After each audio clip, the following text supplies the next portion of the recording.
Good afternoon, and thank you for joining us today. My name is Jeremy Edson. I am the Marketing Coordinator here at HydroPoint Data Systems, and I want to welcome everyone to the 7th webinar in our educational series focused on outsmarting the drought. We are expecting this webinar to last approximately 20 to 30 minutes with a short question and answer section at the end. Should you need to jump off at any time, don't worry. We're going to be recording this entire webinar, and we'll be posting it online afterwards. If you have any trouble, feel free to type in your issues to the chat section on the right-hand side, and we will respond to them accordingly. Also, please post any questions you may have in the Q&A section on the right panel, and we will address them at the end. Our moderator today is Meg Mason, and she is the Marketing Director here at HydroPoint Data Systems. HydroPoint is a smart water management company that was founded in 2002, based out of Petaluma, California, just north of San Francisco. And now I will turn it over to Meg for her to do a quick overview and to introduce our guest speaker today. Meg? Awesome. Thanks, Jeremy, for the introduction. And thanks to everyone joining us today on the important topic of water conservation. If you're tuning in to this webinar series for the first time, I definitely want to reiterate the fact that this is not an advertising platform for HydroPoint or any other products or services, but more of a platform to discuss best practices or solutions that have worked from industry leaders. Now, as most of you know, on April 1st, the governor's executive order mandates that California reduce water use by 25%. And as you know, we are now in a new era where being blind to water waste is now no longer economically, legally, or socially sustainable. And with that, I'd like to introduce today's guest speaker. His name is Scott Horsley. He is a Senior Associate from EPTDESIGN. He provides studio direction and project oversight for multiple project types and scales. He manages the water conservation strategies on site assessment projects, and also he leads recruiting and professional development there. So welcome, Scott. Thank you for joining us today. Well, welcome. Thank you. Thank you for having me. Perfect. So I'll go ahead and get into the first question. So, Scott, why don't you go ahead and tell us about EPTDESIGN as well as your role there?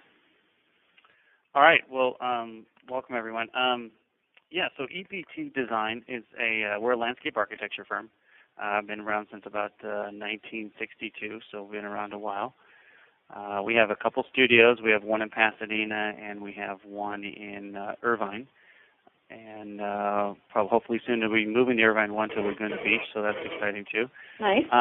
We're at just under 50 people, 50 staff. All landscape architects. We're not multidisciplinary where we would have civil engineers or others. We're all landscape architects. And we work in a number of arenas. We work sort of in the commercial, retail, educational projects, whether it's K-12 or higher education. We do a lot of university work. Healthcare. Healthcare has been a big area these days. Housing, mixed-use projects, and we also do parks. We do some large public parks, but we've been also doing a lot of small parks with some of these nonprofit groups that we're putting in parks into some of these poor park communities and sort of a socioeconomic lower community. So those have been really kind of fun and neat to do. And as well, we still keep our hand in state residential work. So, I mean, that's sort of who we are, the EPTDESIGN. As far as me, let's see. I spent a term in the Air Force. After I got out of the Air Force, I graduated from Cal Poly Pomona with my landscape architecture degree. I was Cal Poly San Luis Obispo, so another Cal Poly. There you go. Another fantastic. And I started EPTDESIGN in 1996. So 19 going on 20 years. So. And I also spent some time, I worked a number of years with Valley Crest as a branch manager in their Inland Empire. And I was in the Inland Empire in the Palm Springs area. I was the branch manager in the maintenance company. Great. Then I returned to EPTDESIGN, and sort of here I function as the studio director. I kind of have project oversight I do a lot of mentorship. I provide technical assistance on projects as well, and so yeah, I also provide mentorship on ping pong skills because we have a ping pong table in the office. So. Oh, that's my kind of office. I love it. I get to do some ping pong teaching. So yeah, that's a little bit about me and what I do. And awesome. Well, perfect.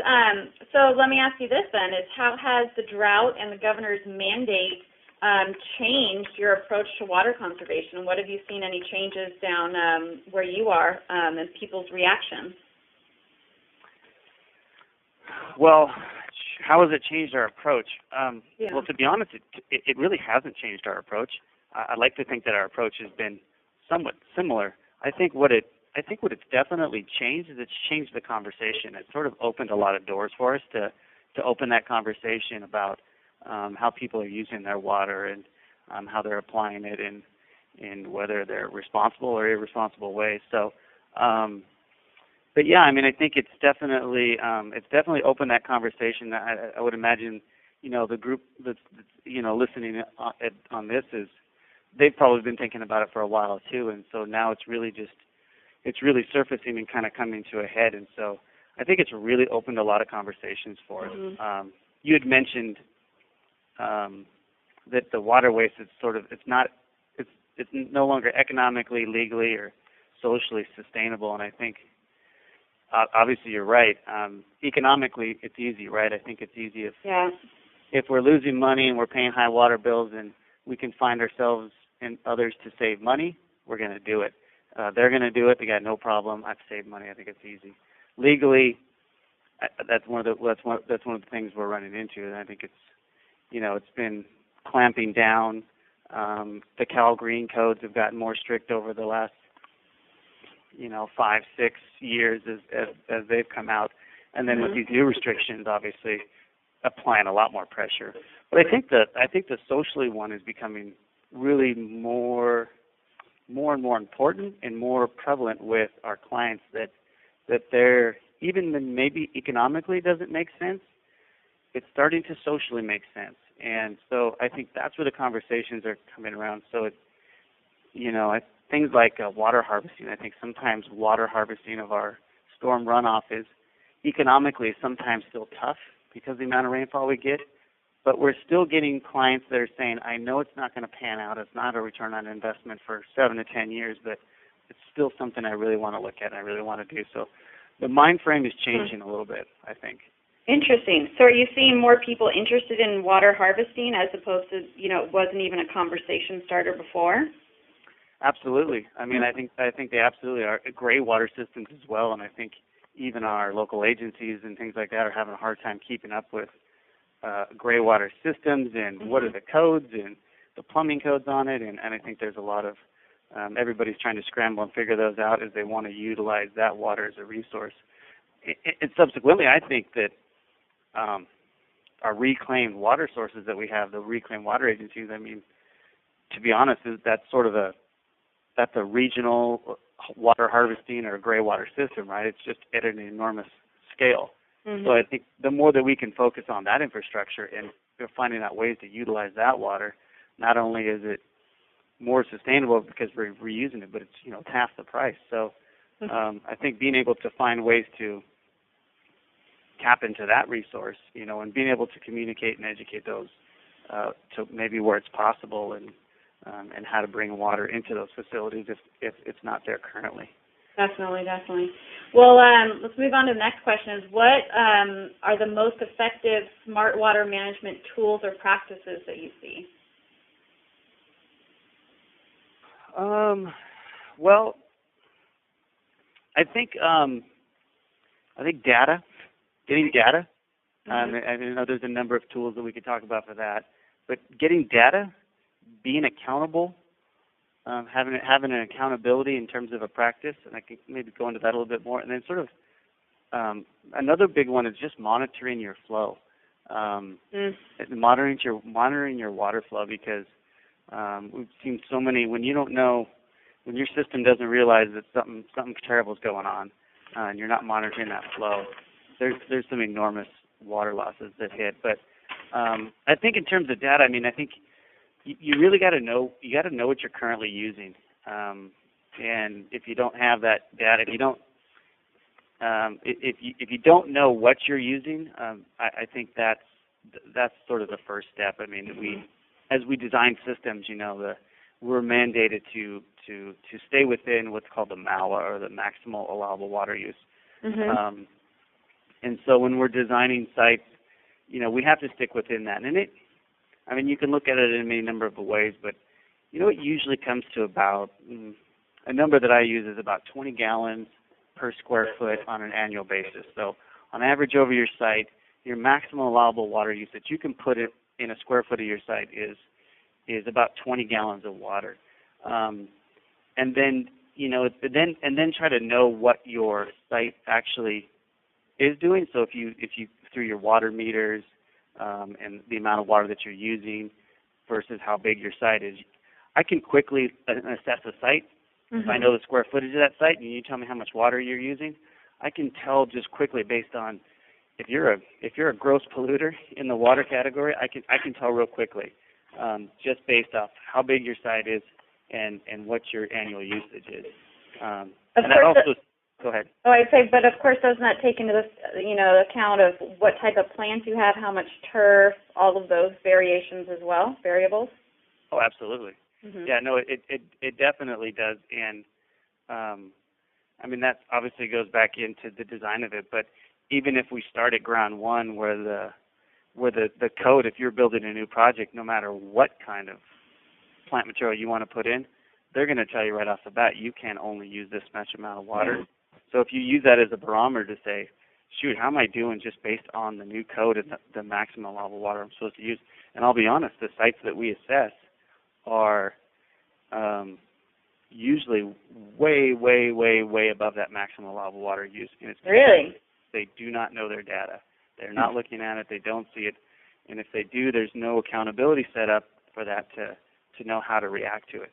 So, are any of those people that are way over, are any of them getting any sort of fines? Not at this point. Not yet. But interestingly, the fines aren't. The fines are typically visual, right? It's a water window. You can only water nowadays. It's 2 days a week. Most of your municipalities or cities are saying, all right, you get 2 days a week. Don't exceed maybe 15 minutes per station. But it's a visual inspection, and someone says, hey, these guys are watering all week. It doesn't. There's a lot of the things. There's a lot of the water that's flowing, and water that's maybe being used that you're not seeing visually. So no, not up to. We'll see if they start getting. For sure. Yeah. But yeah. So I think knowing that. The interesting thing on going back to the knowing your flow. The sites that we've assessed, especially ones that haven't had any sort of monitoring on their flow, so they don't have the ability to shut off a mainline break. The amount of water loss that we've been able to sort of calculate on that has been extremely high. So if you have a mainline break that happens on a Saturday, we could see a spike in the water meter report, and we'll ask the maintenance group, what happened in August, and they said, oh, we had a mainline break. And often, and no kidding, it's close. It's usually, in a lot of cases, it's been about 25% of your total water use for the entire year is lost in that one mainline break. Oh my gosh! So being able to shut off a mainline break with just flow monitoring and it's huge. But there's a lot of facilities, and there's probably those listening out there like, well, yeah, but I've got 30 water meters on my site, and water's coming from all different directions, and I can't. We get it. I think it's very hard, and we're working with a lot of sites on how do we monitor all of those sources and all that information, simplify it. So, but yeah, I think there's a lot of tools that we're using. And as we assess sites, we're kind of breaking them down into different tiers. We come onto a site and we're looking for strategies to save them water. And I think we've kind of we break it down into sort of 4 different tiers. The first tier is kind of we're looking at is fix what you have. I think it doesn't cost you much to just fix some of the problems that you have right off of whether it's broken heads and some of those things. You're actually losing a lot of water. Yeah. Tier 2, and usually these tiers are in such a way that Tier 1 is the cheapest, Tier 2 is your next sort of cost-effective, Tier 3, and it gets more expensive. But Tier 2 really is about the controllers, and it's about flow monitoring, and it's about mulching your site, honestly. You save a ton of water just by putting down some bark mulch in areas that helps retain the soil, that retains the moisture in the soil. Tier 3, then we start to look at distribution. How are you distributing your water? Is it just spray head? Can we use rotary nozzles? Can we start to convert things to drip? There's certain areas. I know a big piece of it is there's a big perception issue out there as well. I mean, there's a lot of clients, whether they hospitals or corporate headquarters, where they may have a ton of overspray going on, but they don't necessarily have the budget to change out their entire irrigation system. So we start to look at, all right, well, where is the most visible overspray happening? Yeah. Your customers are coming in, and can we change just those areas so that the perception is that you're not watering the street? Completely. So I think it's important to sort of prioritize and strategize where you put those funds. And then Tier 4, I think, is the obvious, as we're going into looking at the planting. You know, if you're gonna redesign your planting and change your water needs. You know, if to reduce your water, you got to reduce the need for water. So, Are you seeing a lot of people just basically being so scared of turf and just ripping out all the turf? That seems to be obviously the first thing that they go to. Yeah. So yes, I mean, it is. But you know, there's a Southern California perception. We love our turf. I mean, we really do. And it's also easy. I mean, I think there's also the perception that, you know, that turf is maybe hard to maintain because you have to mow it, but it's really not. You know, as long as you apply the water, it's fairly easy. You know, to maintain. Fairly easy to maintain. I think what we start to look at is we don't want to say you can't have any turf. I think we want to say, where's turf appropriate? Yeah. If we have areas that, you know, turf is a usable spot, if it's on a university campus where there's some frisbee and a quad going on, that's great. But if we're just putting turf in parkways or wherever for the sake of turf and green, well, then I think that's where we need to rethink it. Yeah.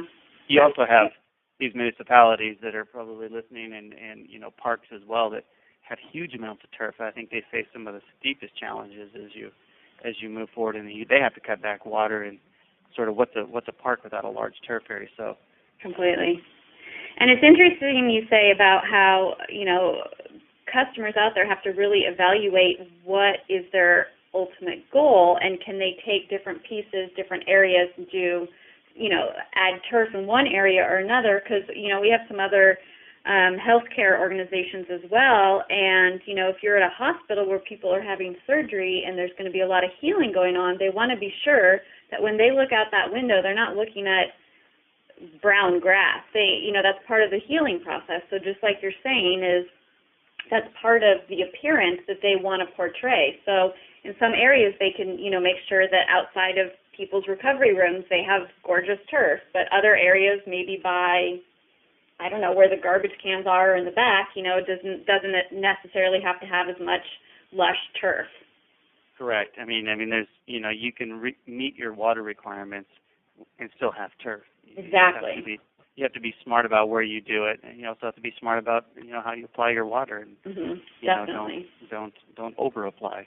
Definitely. But you can't know that if you don't know how much you're applying, and it's just minutes on the clock. You need to know a little bit more detailed information. Interesting.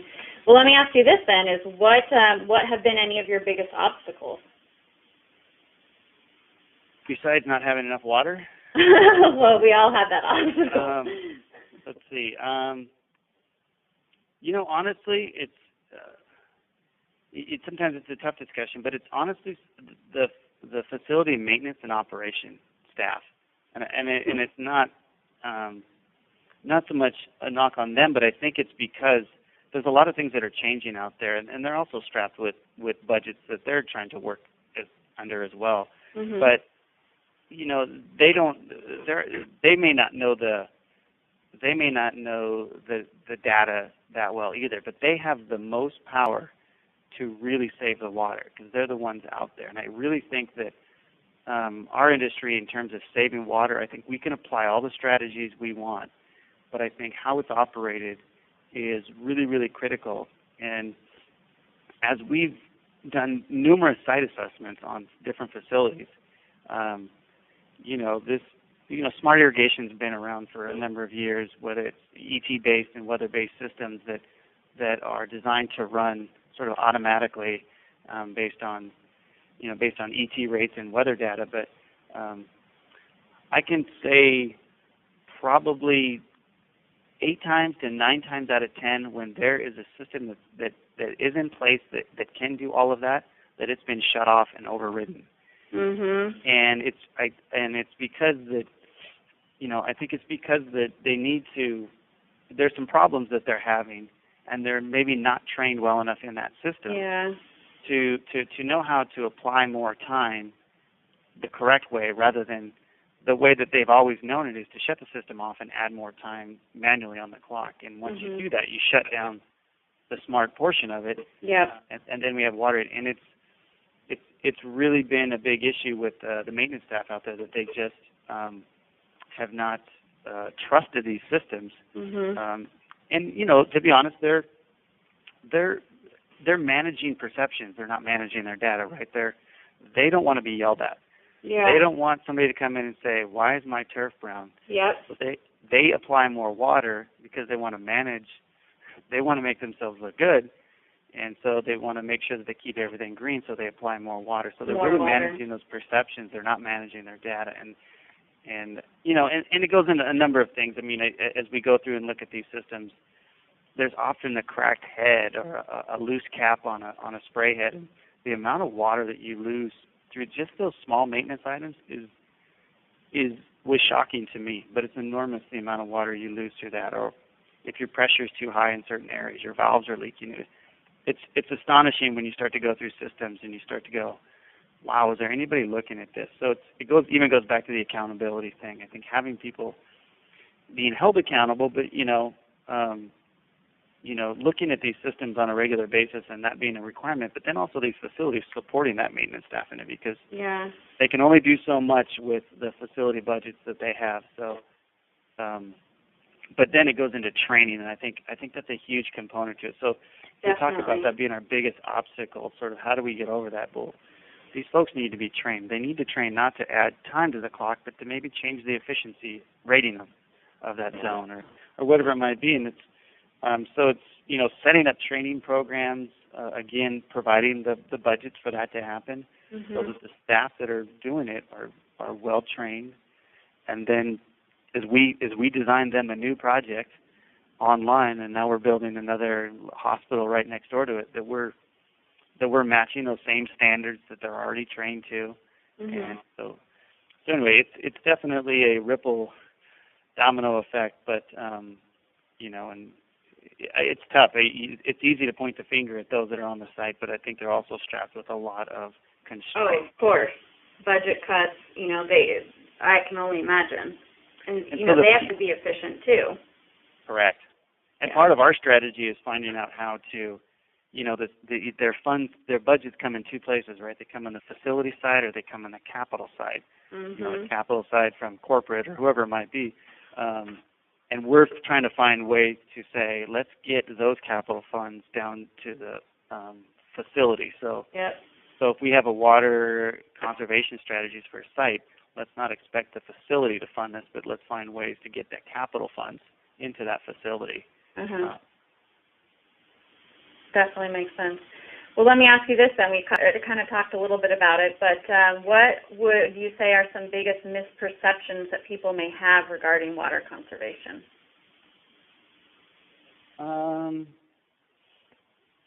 I think that the biggest one we seem to get is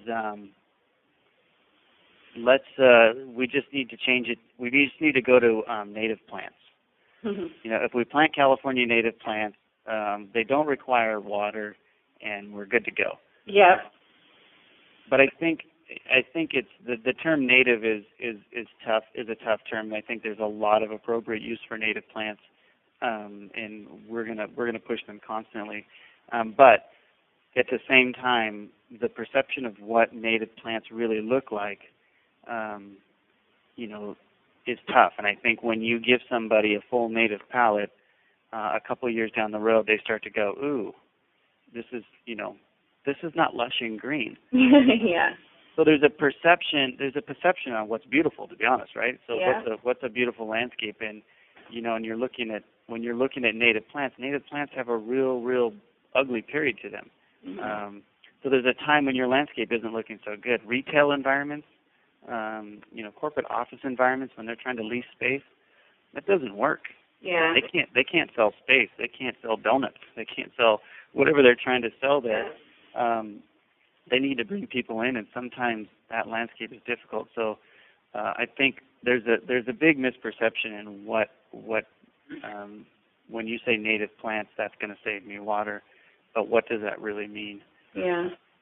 And also the same thing, too, is even if people do replace and add drought-tolerant plants, they still have to water them smart. They can't just overwater and just add lots of water. They still have to be, you know, conscious of how they're watering it.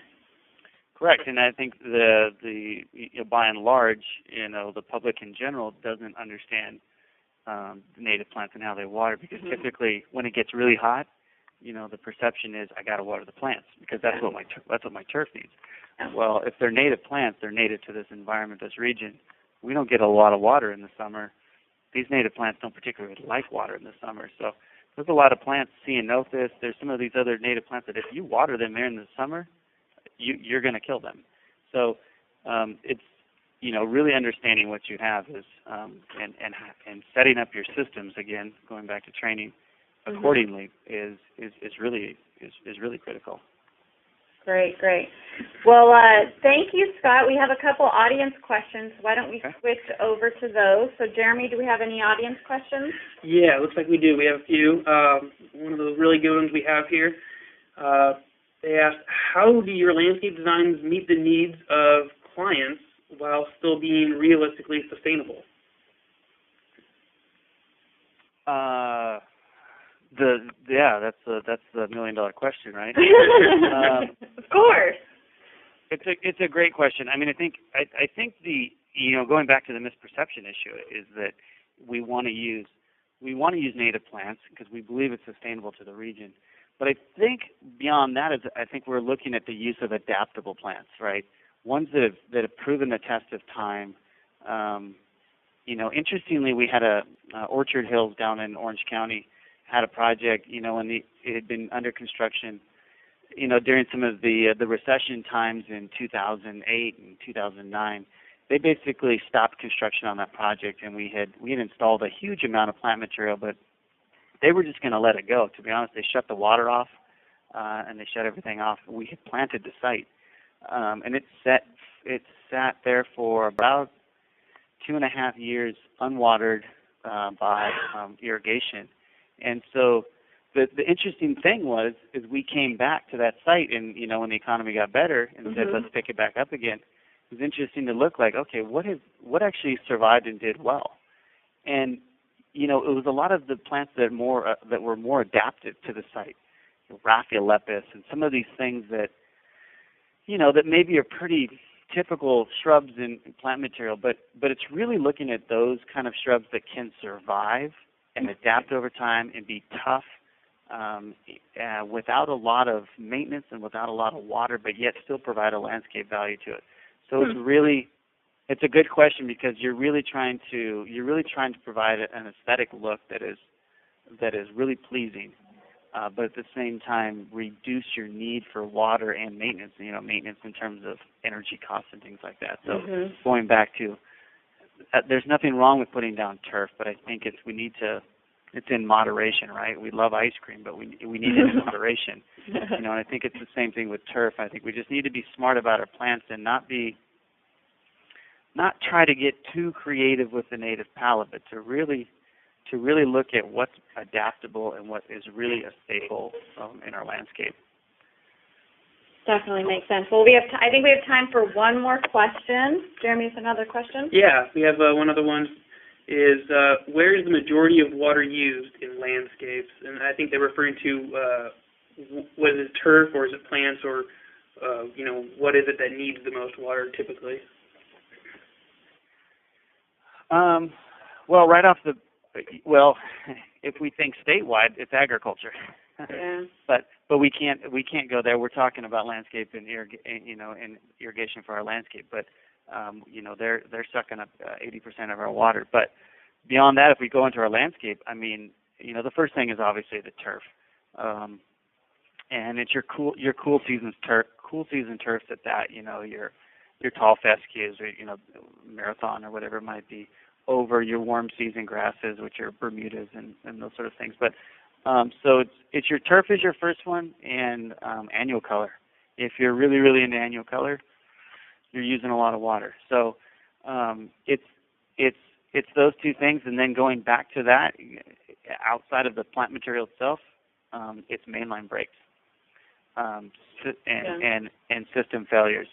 When you have mainline breaks and in your system, the amount of water that you lose or you're losing through broken equipment is enormous. It really is enormous. So, I mean, I can name a bunch of things, but I would definitely say turf is your number one thing. System breaks and system maintenance, and then just over plain watering, to be honest.